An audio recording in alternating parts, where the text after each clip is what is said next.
What drives a daughter to plot her own mother's death? In the shadowy halls of ancient Mycenae, Princess Electra faces an impossible choice that will define justice itself.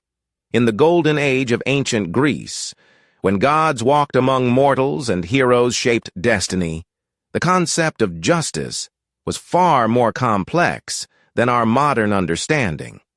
Family honor demanded blood for blood, and divine law often conflicted with human morality.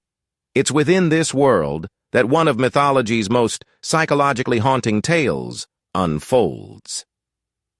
The story begins with King Agamemnon, ruler of Mycenae and commander of the Greek forces that sailed to Troy.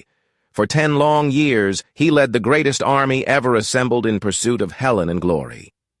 But glory came at a terrible price.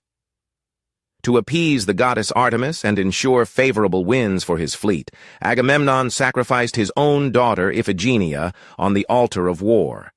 Back in Mycenae, Queen Clytemnestra nursed her grief and rage. The woman who had once loved her husband now plotted his destruction. She took a lover, Aegisthus, Agamemnon's cousin and sworn enemy. Together they waited for the king's return, their hearts hardened by years of betrayal and loss. When news finally arrived that Troy had fallen and Agamemnon was coming home victorious, Clytemnestra prepared her trap. She would welcome her husband as a conquering hero, then strike him down in his moment of triumph. The queen's remaining children, Electra and young Orestes, would witness their father's murder and understand the price of his crimes. The night of Agamemnon's return, Mycenae blazed with celebration. The king entered his palace, bringing with him Cassandra, the Trojan prophetess he had claimed as his prize. Clytemnestra greeted them both with false smiles and prepared a royal bath for her husband's homecoming. As Agamemnon relaxed in the warm water, believing himself safe in his own home, Clytemnestra struck. With an axe, she cut down the man who had sacrificed their daughter. Cassandra, gifted with prophecy but cursed never to be believed, had foreseen this moment but could not prevent it. The queen silenced her too, completing her bloody revenge. But murder breeds murder, and the cycle of vengeance had only begun. Princess Electra, now orphaned and powerless, watched in horror as her mother and Aegisthus took control of the kingdom. The usurpers ruled through fear, and Electra found herself trapped in her own home, treated as little more than a servant by the woman who had killed her father. Electra's younger brother, Orestes, had been spirited away to safety immediately after the murder. For years he lived in exile, growing strong and nursing dreams of revenge. Meanwhile, Electra remained in Mycenae, her hatred growing with each passing day. She became obsessed with her father's memory and consumed by plans for vengeance. The princess spent her days at Agamemnon's tomb, pouring libations and calling upon the gods for justice. She refused to marry or live a normal life, instead dedicating herself entirely to the cause of revenge. Her mother's happiness tormented her, and she openly defied Clytemnestra whenever possible, earning beatings and threats. Electra's devotion to her dead father bordered on madness. She spoke to his spirit, begging him to send Orestes home to avenge his murder. She dreamed of the day when justice would finally be served, and her mother would pay for her crimes. The other nobles of Mycenae watched nervously, knowing that as long as Electra lived, the threat of retribution remained. Years passed, and Electra began to lose hope. Had Orestes forgotten his duty? Had he been killed in some distant land? The princess feared she might die before seeing justice done, leaving her father's murder forever unavenged. Her despair deepened when false news arrived that Orestes had died in a chariot race, seemingly ending all hope of revenge. But the gods had not forgotten the house of Atreus. Apollo himself had commanded Orestes to return and kill his mother, threatening him with madness and divine punishment if he failed to avenge his father. The young prince could not escape his destiny, no matter how much the thought of matricide horrified him. Orestes finally returned to Mycenae in disguise, accompanied by his loyal friend Pylades. He came bearing false news of his own death, hoping to catch his enemies off guard.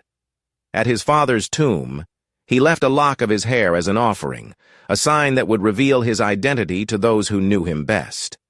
When Electra discovered the hair at the tomb, her heart leapt with desperate hope. Could it be? Was her brother finally home? Her excitement grew when she found footprints that matched her own, and her joy exploded into certainty when Orestes revealed himself. After years of separation and suffering, the siblings were reunited in their shared mission of vengeance. Electra's role in planning their mother's death was crucial. She knew the palace intimately, understood the routines of the guards, and could identify the best opportunities for attack. More importantly, she provided the emotional steel that Orestes needed to complete his terrible task. While he wrestled with doubt and horror at the thought of killing his own mother, Electra remained absolutely certain that justice demanded Clytemnestra's death. The siblings devised a plan that relied on deception and surprise. Orestes would approach the palace as a stranger bearing news of his own death. Clytemnestra, believing herself finally safe from revenge, would welcome him inside. Then, in the privacy of the royal chambers, the son would strike down the mother who had murdered his father. But Electra wanted more than just death for her mother. She wanted Clytemnestra to understand exactly why she was dying and who was killing her. The princess insisted that Orestes reveal his identity before delivering the fatal blow, ensuring that their mother's last moments would be filled with the knowledge of her defeat. When the moment came, Orestes hesitated. Despite everything Clytemnestra had done, she was still his mother. The bonds of blood warred with the demands of justice, and for a crucial moment, the young man wavered.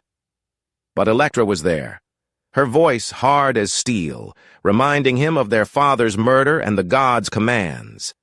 She would not let mercy defeat justice, not when they had come so far. The deed was done swiftly. Clytemnestra and Aegisthus both fell to Orestes' sword, their blood mixing on the palace floor where Agamemnon had died years before. Justice was served, but at a terrible cost. Orestes had become a matricide, one of the most heinous criminals in Greek society. The Furies, ancient goddesses of vengeance, immediately began pursuing him, driving him mad with guilt and terror. Electra had achieved her goal, but victory brought no peace. She had helped orchestrate her mother's death, crossing a line that could never be uncrossed. The cycle of violence that had plagued the house of Atreus for generations continued, leaving destruction in its wake. This myth explores the terrible complexity of justice and revenge. Electra believed absolutely in the righteousness of her cause, but her single-minded pursuit of vengeance transformed her into something monstrous. The story asks whether justice achieved through evil means can ever truly be just, and whether the cycle of violence can ever be broken. The tale of Electra has inspired countless works of art, literature, and psychology. Freud famously identified the Electra complex, describing a daughter's unconscious rivalry with her mother for her father's affections. Playwrights from Aeschylus to Eugene O'Neill have retold this story, each finding new depths in its psychological complexity. Ultimately, Electra's story serves as a warning about the corrupting power of hatred and the dangerous seduction of revenge. Her unwavering dedication to justice blinds her to mercy and forgiveness, transforming her into an agent of destruction. In seeking to honor her father's memory, she becomes complicit in perpetuating the very violence that destroyed him. The myth reminds us that justice without compassion becomes vengeance, and vengeance without end becomes a curse that destroys everything it touches. Electra's tragedy lies not in her failure, but in her terrible success.